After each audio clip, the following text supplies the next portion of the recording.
store's great. We love it. It's really cool to have a place like this in the community. Not a lot of communities have a great store like this with a full wall of custom shop guitars. I mean, I'm talking all over the planet. There's few places you can find this many Fender custom shop guitars in one place outside of a trade show or something. So it's really pretty amazing.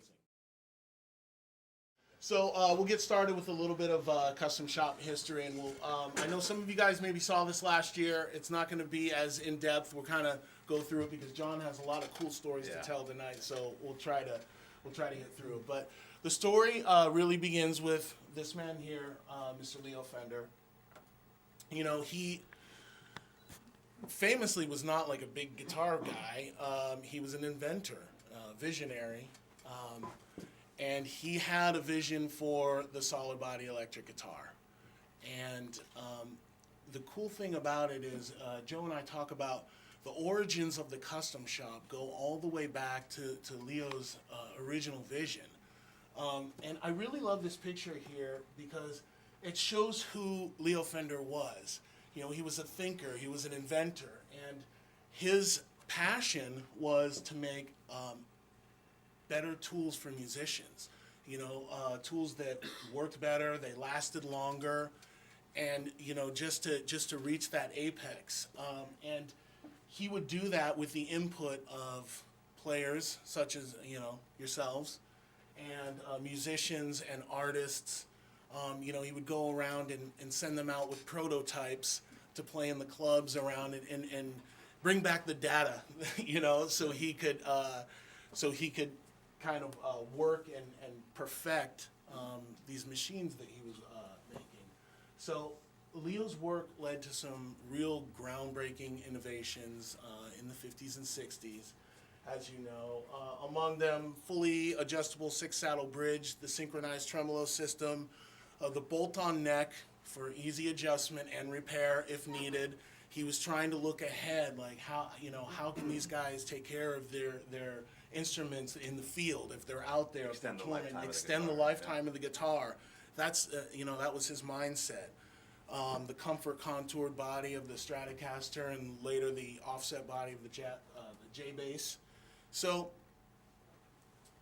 this groundbreaking, innovative man set forth a couple of decades of instruments that kind of changed music.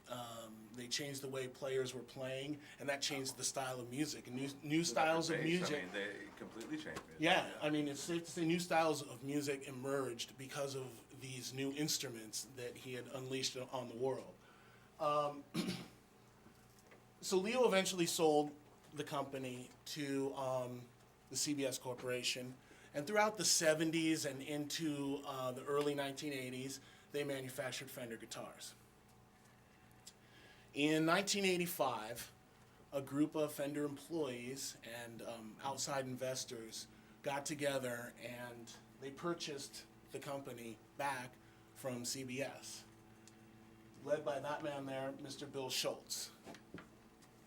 Bill called the company Fender Musical Instruments Corporation, which is the company that we work for today. And the current version of the company goes all the way back to 1985. Bill's vision was to get back, that Fender should get back to building guitars the way that Leo and the original team did in the 50s and 60s. And he set about doing that by forming the Fender Custom Shop in 1987. So the nickname that the Custom Shop got, and it was earned because,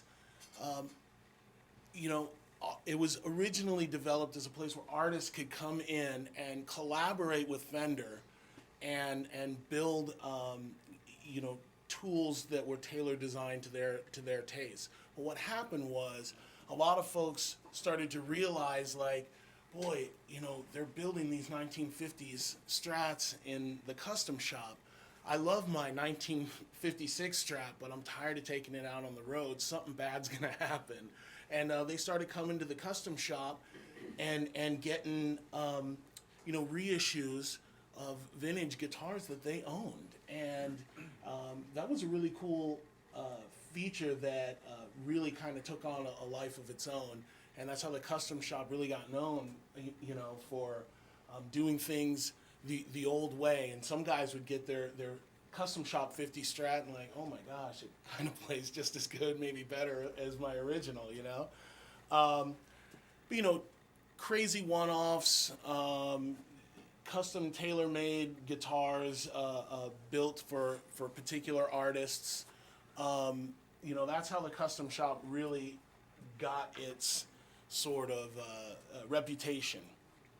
And when I say it was a place where artists could come, I think that was Bill Schultz's original vision, was to have guys like Clapton and Beck that he knew were Fender guys, like a place for them to come into Fender and collaborate with us. And I mean, the Eric Clapton signature, I believe, was the first Fender artist signature guitar, and it was developed in the custom shop. And Eric did what many of you would do. He started with a 50s platform, but he said, I guess if I'm building it for myself, I'd like to change this, I'd like to change that.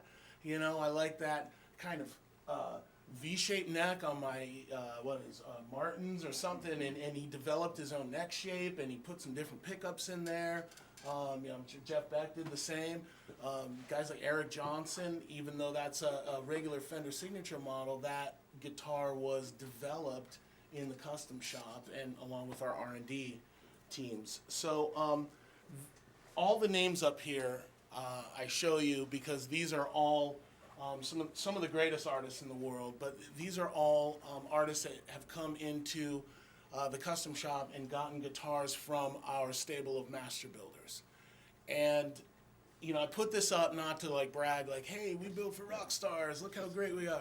It's more of a it's more hammering home the fact that through dealers like LA Music, they afford you the opportunity to get a guitar built by the same guy who builds for Eric Clapton, or the same guy who builds for John Mayer will build your Strat. And that's something that we like to talk about when we do the road shows.